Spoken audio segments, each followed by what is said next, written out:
Singer na si Jessa Zaragoza, ipinaliwanag ang dahilan kung bakit missing in action siya lately.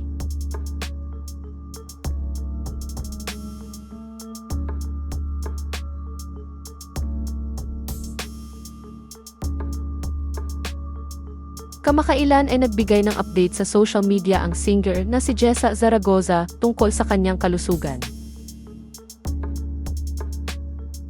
Ito'y kasunod ng pagiging missing in action niya pagkatapos ng 37th anniversary concert ng asawa niyang si Dingdong Avanzado noong July 19, 2024.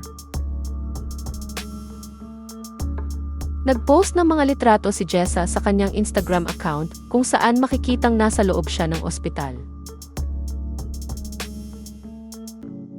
Sa kanyang post, ibinunyag ni Jessa na nagkasakit siya ng malala bago ang concert at nagpalipat-lipat pa siya ng ospital nung araw na iyon.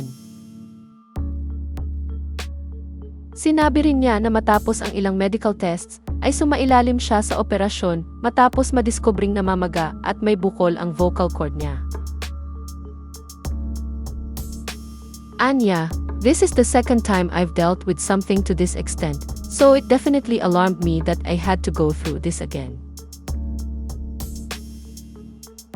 The procedure was to remove said findings, and thankfully, it went smoothly."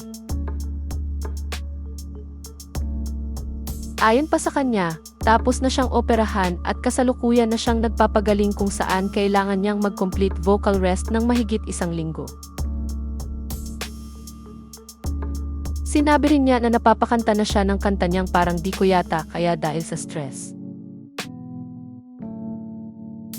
Inilahad din ni Jessa na unti-unti nang gumaganda ang kanyang pakiramdam.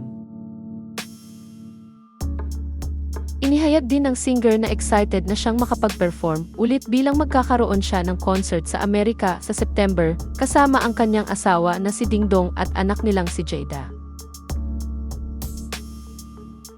Sa huling bahagi ng kanyang post ay lubos na pinasalamatan ni Jessa ang kanyang asawa dahil inalagaan siya nito habang maisakit siya.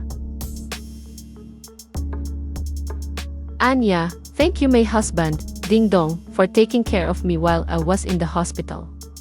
At kasagsagan ng bagyo niyan. Salamat sa panonood ng video na ito. Huwag kalimutang mag-subscribe sa aming YouTube channel. I-like ang video na ito, at i-turn on na rin ang notification bell